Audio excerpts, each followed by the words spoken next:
নমস্কার। কবি চন্দননাথের আর ঝরো না। সকাল থেকে পাগল হয়ে এই যে এমন পড়ছো ঝরে, কারণ কি তার বলবে ও মেঘ একটুখানি খোলসা করে?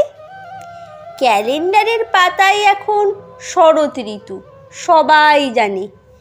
এখন তোমার এমন করে কান্নাকাটির ঠিক কি মানে? ঝরার সময় খুব ঝরেছ, কেউ বলিনি বিশ্রী তুমি। এখন তবে আবার কেন করছো এমন গোয়ার তুমি? যাওয়ার পথে হঠাৎ করেই তোমার মনে পড়লো নাকি মনের মতো হয়নি ঝরা, খানিক ধোয়া আজও বাকি? গাছগাছালি গুল্মলতা সব ধুয়েছ যত্ন করে, খাল বিল ঝিল পুকুর নদী সব ভরেছ অঝোর ঝরে। কিন্তু যেসব ময়লা ধুলো রইল হাজার মনের ঘরে, ভাবছো বুঝি ধুইয়ে দেওয়া হয়নি তা ঠিক তেমন করে?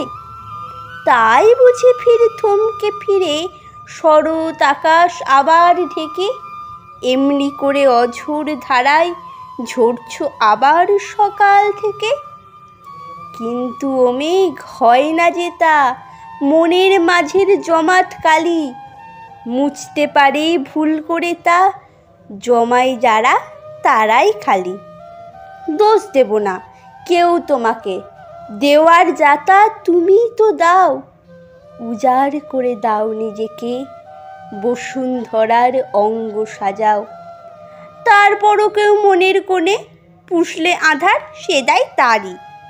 আর ঝরো না দোহাই তোমার, যাও ফিরে যাও নিজের বাড়ি।